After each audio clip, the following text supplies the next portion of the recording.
me or my wines. I've been in the business 38 years.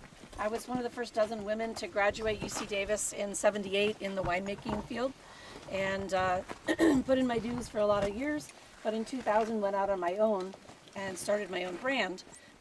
And in 2000 I started with Zinn because I had been making Windsor Vineyards wines for 20 years. Windsor was direct to consumer, so most of you out of state especially wouldn't have ever seen it. But I bottled 7 cabs, 7 Chardonnays, a lot of sparkling wine. You name it, we made it. You name the variety, pretty much I've done it. But when I really found my passion was with Zinn, because I was not following some European standard that we had to follow because Burgundy or Bordeaux had so much clout.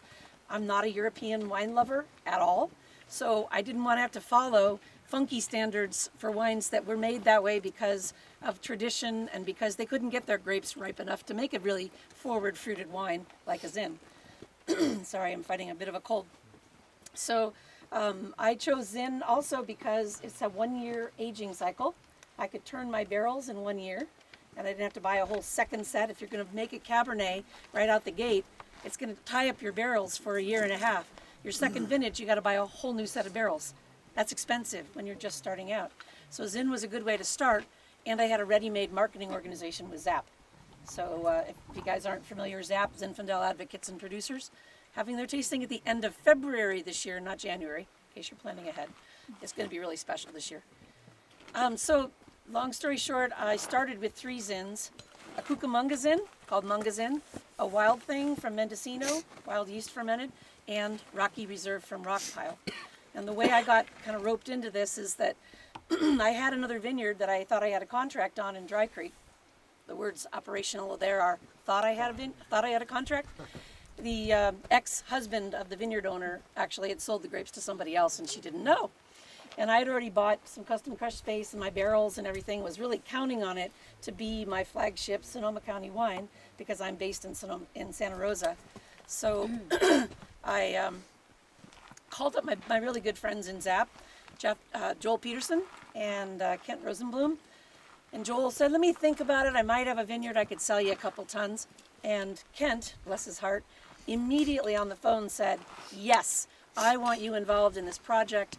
What we really need is we're trying to get the Rockpile appellation approved, and we need for a really good wine to be made by a top-notch winemaker who will get some press and build up the appellation in the minds of the government, so there's some awareness of the differences of that in Dry Creek. So Kent and I were the first people making wine off of the Florence Vineyard, 1,300 foot elevation, so it's another half mile up the road, not very far. I get the terraced block, which faces the lake. Most of the lake, you're just seeing a little arm of the lake down there. Most of it's over there. And so this faces it's on the west side looking toward the east side of the lake. Gets full on morning sun, terraced, really, really good drainage, very rocky soil, only 6 or 7 inches deep because of the terraces. They've cut into a lot of the topsoil. And then the rest of the vineyard goes to Rosenblum still. And then about 05, that was planted in 97, so my first crop was 2000. In 05, Jack also planted an acre of Petit Syrah for me, so that's blended into the wine you're trying right now, about 14% Petit Syrah. So the very first year out the gate, I actually labeled it Dry Creek because Rockpile hadn't been approved yet. And then Jack had submitted all his paperwork in toward the end of 00 and hadn't heard anything for quite a while. And he needed people to stand up and say, we're the winemakers that are using these grapes, and it's different from the surrounding areas this way, and for these reasons, because they don't want to just approve appellations right and left. They can become proprietary appellations like Gwinnett sort of became, or they could just be kind of vanity appellations that inflate prices and don't really show a difference to the neighboring appellations. So they really... Such as name one. That did show a lot of differences, but they did inflate the prices when they really worked at it too. So when Kent and I both stood up and said, in Dry Creek, we've made wine from Dry Creek for a very long time. The heat is trapped in that valley. It can get 105 to 107 in the afternoon, and in the morning it's socked in fog. It's probably 65 or 60 degrees in the morning, or even colder. So it does a huge diurnal swing in the middle of one day. It stays hot late into the evening. Here, they are morning sun, breezes in the afternoon, barely gets over 100 degrees, at least over on that side where the breeze hits. And we harvest about 2 weeks later than Dry Creek. Little tiny window there, but 2 weeks of hang time, all the world of difference, especially to the tannin structure. Because a lot of times Dry Creek is forced to pick a lot earlier because their sugars are spiking. They've gotten that heat trapped in there, and they are not able to actually wait for the tannins to mature because the sugars are so high. They're going to have 18 alcohol. So their wines tend to be a little bit more rustic, a little bit more chewy in tannin, often a little bit more alcoholic than the wines up here, which are much more elegant, as Emma was saying as well. The tannins have that 2 week period in which to get much more refined, much more polished, and in fact, a very Cabernet-like structure. So a lot of times we've been like at family winemakers tasting. People say, oh, you've got Zinfandel, that's okay. I'm looking for Cabernet. Whoa, wait just a minute now.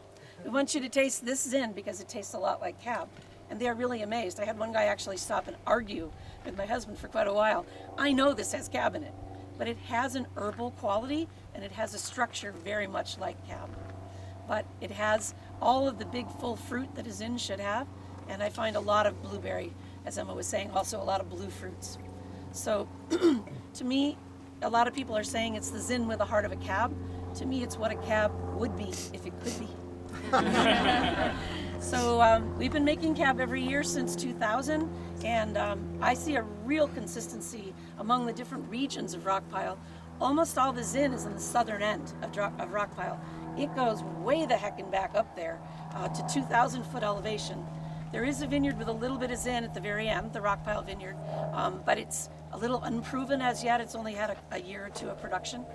I've been making Petit Syrah and Cabernet from that vineyard for a long time. Those do well out there, but whether it was warm enough for Zin, it's higher elevation and a little closer to the coast, so it's a little bit colder. So we'll see how that turns out. But there's nothing white up here. You guys don't have any white, right? No white. There's not a white grape up here. It's very unusual to find a region that is solely red grapes. Very funny. Is there another region in Sonoma that has no white? Not that I could think of. Not that I can think of. Well, Yeah. there's a good MS exam question. Yeah. Yeah. So, any questions for me? That was the history of how the Rockpile. Oh, one thing I forgot to tell you about how the appellation did get approved. Jack called up and said, this is about middle of 01, and we're all getting antsy because we want to label our 01s with the Rockpile AVA. And so we're going to be picking the 01 harvest. He called them up and said, what gives? We haven't heard a word out of you. And this is still called the TT or the BATF at that time. And they said, oh, you mean that Rockpile appellation? That was real? We thought it was a college prank. Because who would want to name their appellation after a pile of rocks? So they had to resurrect the application from the round file and fast track it. And it was approved. By the time they actually started the approval process, for real, it was approved within 4 months. Wow. So one of the fastest AVAs ever approved, probably because they were so embarrassed about the screw up. Yeah. So. Thank you. One of the greatest showings of government efficiency ever. So and that was Jack Florence's doing to write all the proposal and all that That's too. a pretty elaborate college prank. I mean, usually you just throw the mattress in the pool and be done. Weird. Here, here. Excellent. Thank Yep. you so much, Carol. Sure. Our third wife, so once